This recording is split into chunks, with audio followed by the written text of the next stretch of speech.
It is truly a blessing to be here with y'all today, and it's a blessing I have my mother here today, and I think she could have helped write Proverbs 13 because she knew not to spare the rod. And the first verse we're going to be looking at is Ephesians 4, and it's verse 26 through 27. It reads, "In your anger, do not sin. Do not let the sun go down while you are still angry, and do not give the devil a foothold." Here, Paul is telling us that as people of faith, we cannot not have priorities set into the world, but we have to have priorities to where anger doesn't affect us. And when we get mad, there's no excuse to sin. Let's be honest, there's never an excuse to sin. But when you allow your anger to go unresolved, it's kind of like a cut. We've all had a cut at some point in time. And we know what happens if you don't take care of it. It becomes sore, red, there's stuff coming out of it, you don't even know what it is. And we know that it can become infected. And when it becomes infected, it's going to harm us. It could even lead to death. And that's what the enemy wants when it comes to anger. He wants us to not resolve it to where it starts infecting our lives and those around us. And it also says here, don't give the enemy the devil a foothold. And that's a secure position. And it reminds me, I was watching this show, and the guy's name was Alex Honnold, and he did what's called solo climbing. And there was a mountain in the Yosemite, and it's called El Capitan, and it's a rock face 3,000 feet high. And he climbed it with his climbing gear over 60 times. So he's getting prepared. He's learning a way where he could put his foot, where he could reach, where he could shimmy up. So then he eventually climbs it without no gear, and that was the first time he did that. But that reminded me of like how the devil is. He's trying to see us and what we do to where he can know where to place his foot, where he could place his hand, where he could keep advancing. And we got to know that we can't give him that secure position to keep advancing, because as followers of Christ, we have to be mountain movers. We can't allow the devil to advance on those mountains. And also it reminds me of a story of a husband and a wife. And he says, "Honey, every time I get mad at you, you never fight back. You never get upset. How are you able to control your anger?" And she says, "Well, I just clean the toilet." And he got confused for a moment, and he asked her, "How does that help you with your anger?" And then she says, "I just use your toothbrush." So that shows that in that moment that she was letting her anger go unresolved. But it tells us that our thoughts, when they are angry, they can lead into sinful thoughts. They can lead into actions even. And we never want those thoughts to become actions. And anger is a human emotion. God gave us a broad range of emotions, and it's good to have those emotions. It's what you do with that emotions that is most important. When you're angry and you allow that to lead into sin, that's when it's the wrong kind of anger. So you have to ask yourself, do you have anger towards somebody in your life? Do you allow anger of a certain situation to linger in your life? It's important to know that we have to give it to God, and we have to know that it's not his way. And I had a few truths that I found when I was doing this sermon, and one of the first truths is anger, it doesn't reflect God. And in we have James, and it's chapter 1, verse 19 through 20. "My dear brothers and sisters, take note of this. Everyone should be quick to listen, slow to speak, and slow to become angry, because human anger does not produce the righteousness that God desires." And then we see here, James is telling us that when we don't control our anger, that we're not having faith in God. That's saying that you're in that moment, you're in your own mind, you're in your own thoughts, and you're not handing it over to God at that moment. And one of our purposes in life, when we're out in public or we're dealing with family, we always have to reflect God. Some of his attributes are that he's faithful, that God is pure, and he's just. We never know when someone might be dealing with something, or they might not go to church, they might not read the Bible, they're not in the Word. So your actions might be a way to lead them to God. The way you treat them, the way you act, it's important to know that we have to reflect God in our actions. And to be honest, anger never works. Especially those that have kids. We know when you're yelling at them, we have authority, so they might do it, but they're thinking in the back of their mind they wanted to be doing anything but what you had told them to do. But even me as an adult, when someone's yelling at me or having attitude about something, that never helps out the situation. Me being a manager, I had to change my ways that I did manage, because I was the type, oh, I'm the manager, I'm telling you to do it, you just do it. And I wasn't thinking about the why of situations. If somebody was curious about a question, or not empowering them to let them know that they're important, that they are needed. That's very important, especially in the body of Christ. We got to let everybody know that they're important and they have a role. And when we're selfish and we act like a dictator, we are not reflecting God. And we got to remember that God is in control. It's important to know that.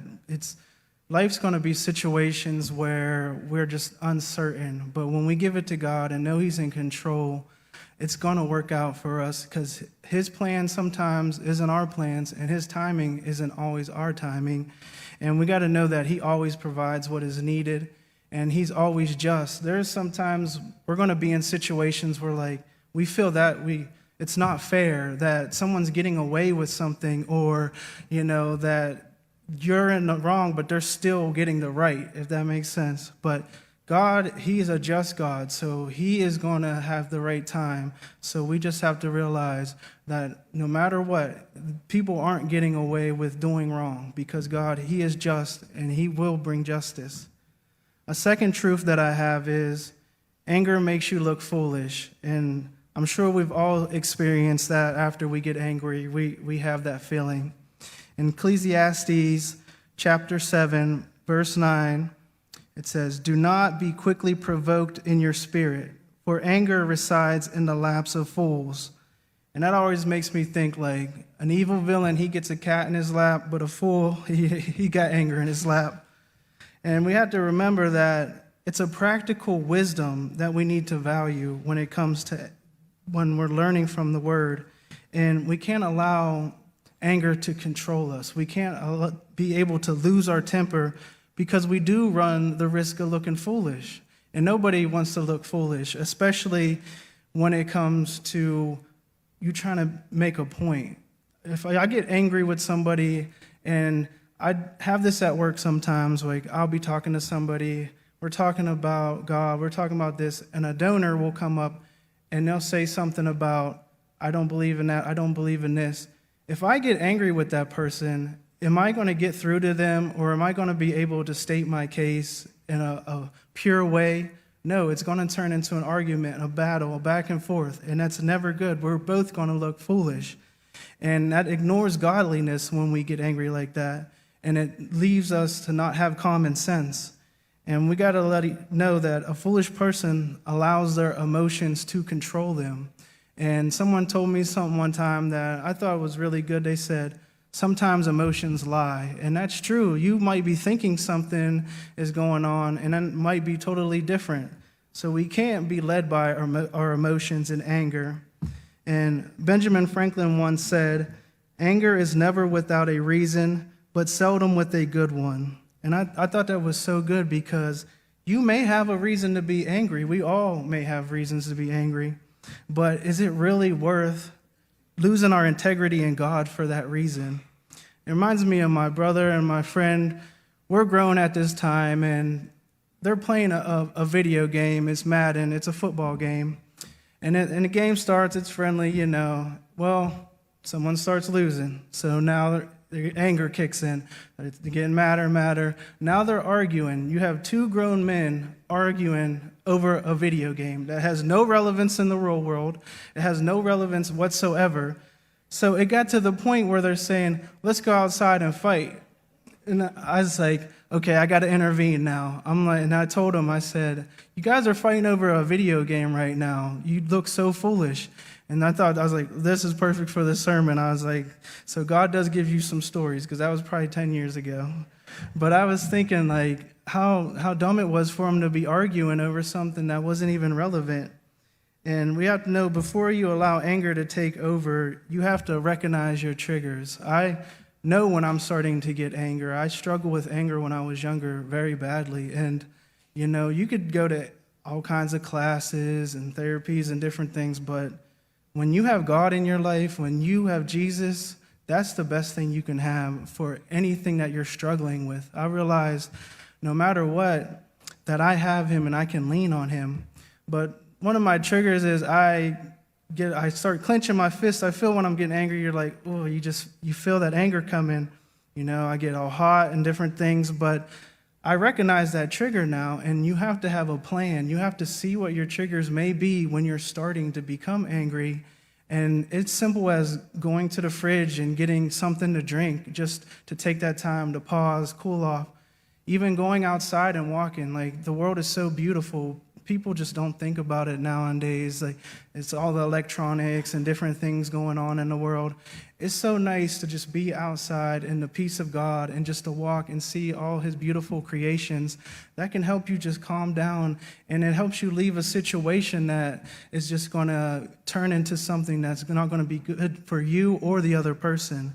So having that strategy and recognizing the triggers is very important. A third truth that I have is you can overcome anger with forgiveness. And I think a lot of people struggle with this. And I struggled with it when I was younger, forgiving. But we see in Colossians chapter 3, verse 13, it says, bear with each other and forgive one another. If any of you have a grievance against someone, forgive as the Lord forgave you. And Paul here, he's telling us that we got to keep our emotions balanced. I heard a few different times, especially in sports like football, you'll hear a player or a coach say, oh, I can't let my emotions get too high after a win or too low after a loss. Because if your emotions are an all-time high and then something happens, because we go through trials and tribulations, things are going to happen in the world, that's going to have you crashing down. And if your emotions are lower than that, that's when the enemy is going to do his best work. If you drop lower, that's when he's going to start with the depression and the thoughts of suicide. You see it in the world so often now. It's disheartening to see it, like all the young kids that just take their lives because they let that low get too low. But we have to remember to keep our emotions balanced. And offense, it's so strong in the world now. When people feel offended, the anger comes out, the arguments start, the fights start. Sometimes you got to take that offense and, as they say, take the high road, because the enemy is going to use that to cause confusion and anger. So we have to be able to let our offenses go and hand them over to God. And something that's important, I think, too, in that verse, it says, forgive as the Lord forgave you. I know how many times I have been down a road where I know God wasn't happy with me. I know he wasn't satisfied with the way I was living, with the things I was doing, but I'm always able to repent. I'm always able to go back and tell God, I'm sorry, please forgive me. And I have Jesus that died on the cross. His blood has separated me from my sin, and I have that luxury to forgive. And God, he tells us that we need to forgive, because I know if he didn't forgive, a lot of us would be in trouble. So we have to think like God does and have that heart to forgive others. Because another thing that's important about forgiving is it weighs on you too. Because there might be a person that does you wrong and they don't even think about it. They're not worried about it. They're just going along with their day. And who's it bothering you? It's you. So sometimes we have to forgive for our own peace.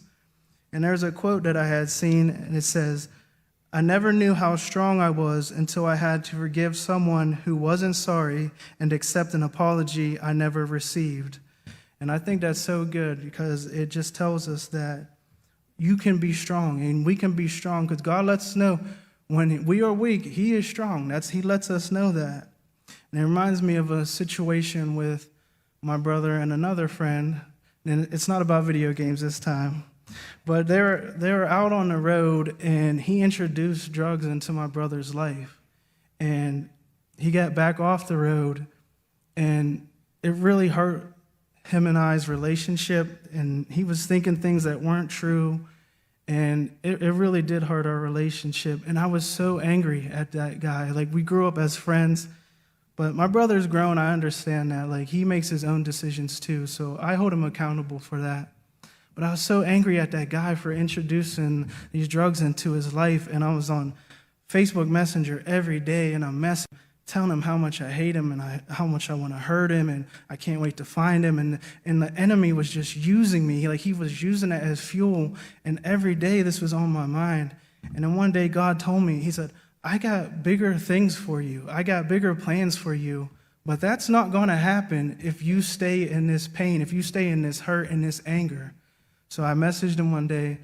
I apologized. I told him that I wasn't going to be messaging him and saying crazy things anymore, that I loved him and I just wanted the best for him. And from that moment on, I had a peace that I haven't felt in a long time, but it took me realizing that God had a bigger plan for me, and I was allowing the enemy to infiltrate my thoughts and use me. So it's important to remember that when you're angry, that it can lead you away from God, and we never want to be away from God. And the enemy will use that as a ball and chain. You might be moving in your faith, but when you're attached to a ball and chain, you only get so far. You're only going to be able to move so far. And that's where the enemy wants you. He wants you to think that you can move around, but he has you trapped. And we got to remember, too, that you can't block your own blessings through hurt and pain and anger. You never want to block your own blessings. A fourth truth that I have is there is a right kind of anger. And we see in Matthew chapter 21, verses 12 and 14, Jesus entered the temple courts and drove out all who were buying and selling there. He overturned the tables of the money changers and the benches of those selling doves. It is written, he said to them, my house will be called a house of prayer, but you are making it a den of robbers. The blind and the lame came to him at the temple, and he healed them. Here we're seeing Jesus having the right kind of anger. He's having righteous anger. He is hurt because he's seeing people being taken advantage of, and that makes him upset. And that's how we should be in our lives when we see an injustice. But also seeing the market that should be outside the temple, it's inside. They're using it, and I could just see the priest having the market inside so he can have his eyes on everything. He can have the extra money that people are being charged for the animals. And it's just, he's hurt by that also, seeing that they're not using it for the house of prayer. We see that prayer is very important to Jesus too. He has a passion for it. It's important to have people able to come to God and worship and pray, and they can't do that with a bunch of tables in the way. So we see he's driving people out. Even in John chapter 2, verse 12, it says that he had made a whip and he was knocking things over. And I was thinking when I was reading that verse, like, Indiana Jones probably didn't realize that he's not the best with a whip, Jesus is. But we also know that they were using the area as a shortcut. Imagine if we were having service and someone just decided to walk through here just so they could get to another place. I preached at a church, it's one level, so it made a little more sense than here. I don't think they'll need a parachute to walk through to get somewhere else in this building. But it's just sad to see that how people were using it for the wrong way, but Jesus had the right kind of anger in that moment. And it also reminds me of God's wrath. It's not a reckless rage. It's not uncontrolled anger. It's not a senseless fury. It's not an unjust vengeance. It's a controlled response. Because people that disrespect God, it's a belittling to his holiness. And there's nobody that's going to say, oh, God's angry at me for no reason. We have to take accountability of that, and people in the world have to take ability of that. I hear so many times that, oh, why would God do this? Why would God get angry? Why he seems so hateful, this and that.